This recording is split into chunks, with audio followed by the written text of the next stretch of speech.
اس وقت ہم دیکھ رہے ہیں کہ بڑی بے چینی کے ساتھ امت مسلمہ اپنی زندگی کے لمحات کو گزار رہی ہے، اور بڑی تیزی کے ساتھ پوری سوسائٹی کے اندر، چاہے وہ کوئی بھی سوسائٹی ہو، کوئی بھی معاشرہ ہو، ہر معاشرے کے اندر بے حیائی بڑی تیزی کے ساتھ پھیل رہی ہے۔ کل تک جن بے حیائیوں سے متعلق ماں باپ اپنے بچوں کو روکتے تھے، آج وہی بے حیائی کے لیے اہتمام ان کے ماں باپ کرتے ہوئے نظر آتے ہیں۔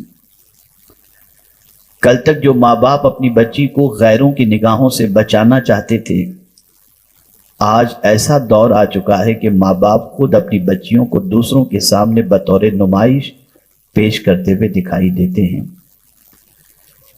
یہ ایک بڑی سازش ہے دنیا کو تباہ کرنے کی اور برباد کرنے کی، اور ایسی نسل کو روکنے کی جس نسل کے اندر انقلابی خوبیاں پیدا ہوں، زمانے کے دھارے کو بدلنے کی طاقت ہو، اور بکھرتی ہوئی انسانیت کو سنوارنے کی صلاحیت ہو۔ اب روئے زمین پر کوئی ایسا بچہ جنم نہ لے سکے جو بچہ دنیا کی آنکھوں میں آنکھیں ڈال کر برائیوں کے سد باب اور ظلم کے سد باب کے لیے آواز اٹھا سکے۔ ظاہر سی بات ہے کہ جب عورتیں بگڑ جائیں گی تو ان کے شکم سے زمین پر آنے والا بچہ اس حیثیت کا حامل ہو ہی نہیں سکتا کہ جس کی وجہ سے زمین پر کوئی انقلاب پیدا ہو سکے۔ اس لیے بے حیائی اور عریانیت کو اتنا پھیلایا جا رہا ہے کہ آج کے دور میں اگر میں یہ کہوں تو غلط نہ ہوگا کہ اسمارٹ فون استعمال کرنے والا شاید ہی کوئی شخص، مرد ہو یا عورت، وہ اپنے آپ کو متقی رکھ سکے یا تقوی کی دولت سے اپنے آپ کو آراستہ کر سکے۔ آپ ذرا سوچیں اور اندازہ لگائیں کس حد تک محنت ہو رہی ہے، کس حد تک مشقت ہو رہی ہے شیطان کے طریقے کو عام کرنے کی اور شیطان کے راستے پر لے جانے کی۔ آپ نے کبھی غور کیا کہ پروردگار ایمان والوں سے کیا خطاب فرماتا ہے؟ ارشاد فرماتا ہے، یا ایھا الذین آمنوا لا تتبعوا خطوات الشیطان ومن یتبع خطوات الشیطان فإنہ یأمر بالفحشاء والمنکر۔ اے ایمان والو، شیطان کے نقش قدم پہ نہ چلو، شیطان کی پیروی نہ کرو، اور جو شیطان کی پیروی کرے گا تو یقیناً شیطان بے حیائی کا حکم دیتا ہے۔ آپ اندازہ لگائیں، آج پورا معاشرہ بے حیائی کے دلدل میں ڈوب چکا۔ وہ بہنیں جن میں سے بہت ساری حجاب کی عادی ہیں، بہت ساری پردوں کی پابند ہیں، لیکن اگر ان کی زندگی میں بھی جھانک کر کے دیکھا جائے، میں سب کی بات نہیں کر رہا، بہت ساری ایسی بچیاں ملیں گی جن کے دل و دماغ کے اندر کہیں نہ کہیں بے حیائی اور عریانیت سے لگاؤ نظر آئے گا۔ آپ اندازہ لگائیں، میرے پیارے آقا صلی اللہ تعالی علیہ وسلم کے پیارے دیوانوں، اب کہاں کہاں بے حیائی کو فروغ نہیں دیا جاتا۔ بازار دیکھ لیں، مارکیٹ میں دیکھ لیں، اسکول میں دیکھ لیں، کالج میں دیکھ لیں، یونیورسٹی میں دیکھ لیں، ہر جگہ برائی کو پروموٹ کیا جا رہا ہے اور بے حیائی کو پھیلایا جا رہا ہے۔ اس لیے کہ ظاہر سی بات ہے، کسی کہنے والے نے سچ کہا، بلکہ بڑا مشہور مقولہ ہے کہ بے حیا باش ہر چہ خواہی کن، بے حیا ہو جائے اس کے بعد وہ جو چاہے کرے۔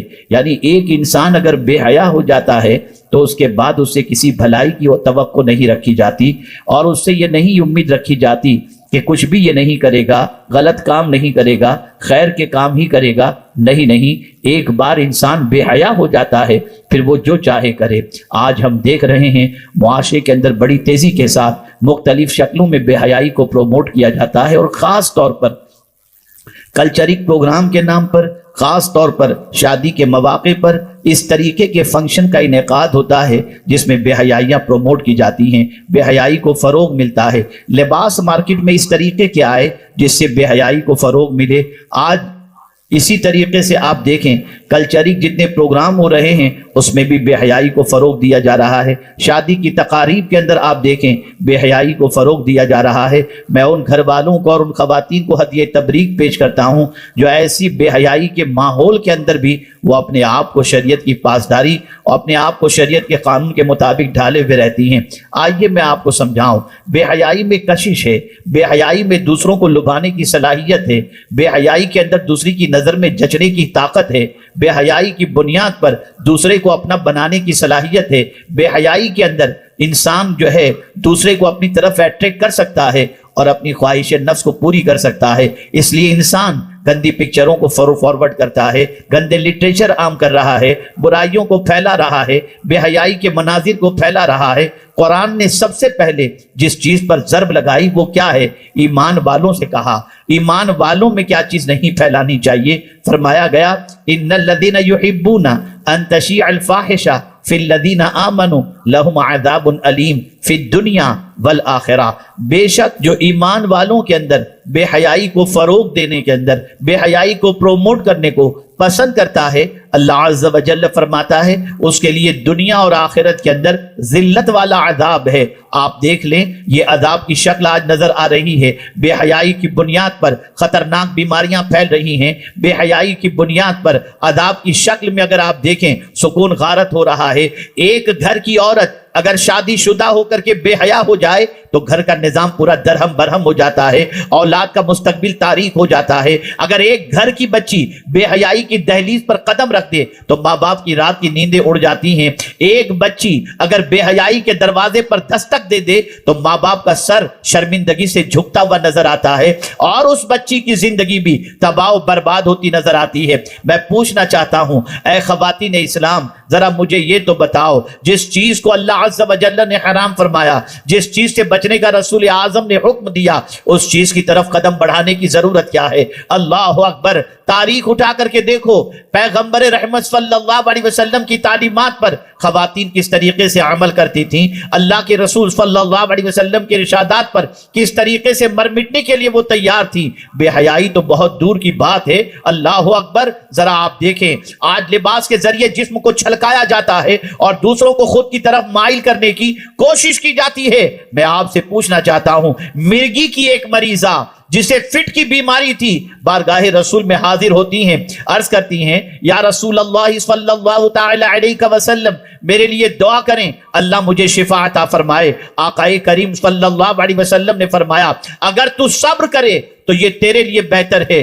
برجستہ انہوں نے عرض کیا یا رسول اللہ صلی اللہ علیہ وسلم میں ضرور صبر کروں گی لیکن میرے لیے ایک دعا آپ ضرور کیجئے. آقا کریم صلی اللہ علیہ وسلم نے فرمایا کیا دعا کروں؟ عرض کرتی ہیں یا رسول اللہ صلی اللہ تعالی علیہ وسلم جب مرگی کا دورہ پڑتا ہے، جب مجھے فٹ آتی ہے تو میں اپنے ہوش و حواس میں نہیں رہتی، بس یہی دعا کر دیں جب مجھے مرگی کا دورہ پڑے تو میرا سطر کھلے نہیں، میں بے پردہ نہ ہو جاؤں، بس حضور یہ دعا کریں. اللہ اکبر. رحمت عالم صلی اللہ علیہ وسلم نے ان کے لیے دعا بھی فرمائی اور جب وہ تشریف لے جانے لگیں تو سرکار نے فرمایا جس کسی کو جنتی عورت کو دیکھنا ہو وہ اس عورت کو دیکھ لے. میں پوچھنا چاہتا ہوں مرگی کے مرض کے اندر، قابو سے باہر والی بیماری کے اندر بھی وہ بے حیا اور بے پردہ ہونا نہیں چاہتی. اور آج کی خاتون العیاذ باللہ میں آپ کو کیا بتاؤں، میں نے مارکیٹ جانا ہی تقریباً چھوڑ دیا ہے اس لیے کہ جب کسی بازار کی طرف میں جاتا ہوں تو خواتین کی بے حیائیاں اور اسی کے ساتھ ساتھ جس طریقے سے بعض برقع پوش خواتین اس چیز کا خیال کیے بغیر کہ کون آ رہا ہے کون جا رہا ہے اس طرح سے مردوں کے شانہ بشانہ اور مردوں کو دھکا مار کے چلتی ہیں جیسے وہ سمجھتی ہیں یہ ان کی بہادری ہے، یہ ان کی کامیابی ہے، یہ ان کے بہت زیادہ ترقی یافتہ ہونے کی علامت ہے. خدا کے لیے ڈرو. یاد رکھو اگر بغیر کسی عذر شرعی کے کسی عورت کا جسم کسی غیر محرم کو مس ہو جائے تو فرمایا گیا اس حصے کو جہنم کی آگ میں ڈالا جائے گا. میں پوچھنا چاہتا ہوں اے خواتین اسلام ہمارا بھلا چاہنے والا اللہ سے زیادہ کون ہے؟ اللہ کے رسول صلی اللہ علیہ وسلم سے زیادہ کون ہے؟ اللہ سب سے زیادہ ہمارا بھلا چاہنے والا، اللہ کے رسول صلی اللہ علیہ وسلم سب سے زیادہ ہمارا بھلا چاہنے والے. پھر میں پوچھنا چاہتا ہوں ان کی تعلیمات پر عمل کیوں نہیں کیا جاتا؟ ان کے ارشادات پر عمل کیوں نہیں کیا جاتا؟ بے حیائی کا سیلاب اتنی تیزی سے پورے معاشرے کو غرق کر رہا ہے۔ پہلے ایسا ہوتا تھا شاید کہ کہیں کسی محلے میں دور کہیں جا کر کے بیوٹی پارلر وغیرہ ہوتا تھا، اب شاید ہی کوئی گلی ایسی بچی ہو جہاں پر حسن کے سنوارنے کا انتظام نہ ہو، جہاں پر میک اپ کا انتظام نہ ہو، جہاں آوارگی کے سلسلے میں، دعوت دینے والے مناظر کے سلسلے میں اہتمام نہ کیا جاتا ہو۔ یہ ساری چیزیں کیوں ہیں؟ اس طرف توجہ کیوں بڑھ گئی؟ دنیا بے حیائی کو پروموٹ کر رہی ہے، بے حیائی کو فروغ دے رہی ہے۔ میں یہ نہیں کہتا کہ عورت جائز طور پر بننے سنورنے سے بچے، ہاں عورت بنے سنورے، اپنے شوہر کے لیے بنے سنورے، عورت بنے سنورے، اچھے کپڑے پہنے خواتین کے ماحول کے اندر، لیکن اس میں بھی میں آپ کو ایک چیز ضرور عرض کروں گا، ایسے لباس نہ پہنے جس سے بدن چھلکتا ہو، بدن کے اعضاء چھلکتے ہوں، بدن کی نمائش ہوتی ہو، اس سے بھی بچنا ضروری ہے۔ ارے مجھے میری بچیوں اتنا تو بتاؤ، جس خدا کے سامنے تم نماز کے لیے کڑی ہوتی ہو اس وقت تمہارے مصلے کے اندر سر ڈھانکنے کی چادر ہوتی ہے، اس طرح سے تم اپنا سر ڈھانکتی ہو کہ بال کی سیاہی بھی حالت نماز کے اندر نظر نہ آئے، ورنہ تمہاری نماز نہیں ہوگی۔ خدا کی بارگاہ میں کھڑے ہو کر تم اپنے سر کے بالوں کو اس طرح چھپاتی ہو، اور انسانوں کے سامنے کھلے سر، کھلے عام۔ یاد رکھیں، جو عورت کسی مرد کو اپنی طرف مائل کرنے کے لیے بنتی سورتی ہے، اس عورت کا ٹھکانہ جہنم ہے۔ کہاں جا رہی ہے ہماری قوم؟ کہاں جا رہی ہیں ہماری بہنیں؟ کس راستے کی مسافر بن چکی وہ؟ اللہ ماشاء اللہ، میں سب کی بات نہیں کرتا، اس لیے کہ میری نگاہوں میں آج بھی کچھ ایسی خواتین ہیں، کچھ ایسی بچیاں ہیں جن کے بارے میں یہ کہہ سکتا ہوں کہ ان کے پردے پر اور ان کی شریعت کی پاسداری پر جتنا ناز کیا جائے اتنا کم ہے۔ میں جانتا ہوں، اے خواتین اسلام، ایک بات اچھی طریقے سے یاد رکھیں، مختلف امراض کا زندگی سے وابستہ ہو جانا اور مختلف ٹینشن کا گھروں کے اندر داخل ہو جانا، یہ ساری چیزیں آوارگی کی بنیاد پر ہیں، بے حیائی کی بنیاد پر ہے۔ جب تک کہ اس پر قدغن نہیں لگائی جائے گی اور اس سے پرہیز نہیں کیا جائے گا، آپ کی زندگی میں کبھی سکون حاصل نہیں ہو سکتا، اور نہ آپ کو زندگی میں کبھی سکون کی دولت نصیب ہو سکتی ہے۔ قربان میرے رب کی عظمت پر، وہ جب کسی برائی سے روکنے کے بارے میں فرماتا ہے اور جب کسی برائی کی مذمت کرتا ہے تو ایسا نہیں کہ بندوں پر چھوڑ دے کہ تم بے حیائی سے بچو، اس لیے کہ ظاہر سی بات ہے بندہ جانتا ہی نہیں کیسے بچا جائے۔ تو جہاں میرے پروردگار جل جلالہ نے بے حیائی کو پھیلانے سے محبت رکھنے والوں کے حوالے سے یہ حکم فرمایا کہ ان کے لیے دردناک عذاب ہے، وہیں فرمایا اگر تم چاہتے ہو کہ بے حیائی سے بچ جاؤ تو بے حیائی سے کیا چیز روکے گی؟ ان الصلاۃ تنہا عن الفحشاء والمنکر، کہ بے شک نماز بے حیائی اور بری باتوں سے روکتی ہے۔ سبحان اللہ، سبحان اللہ۔ نماز افضل العبادات،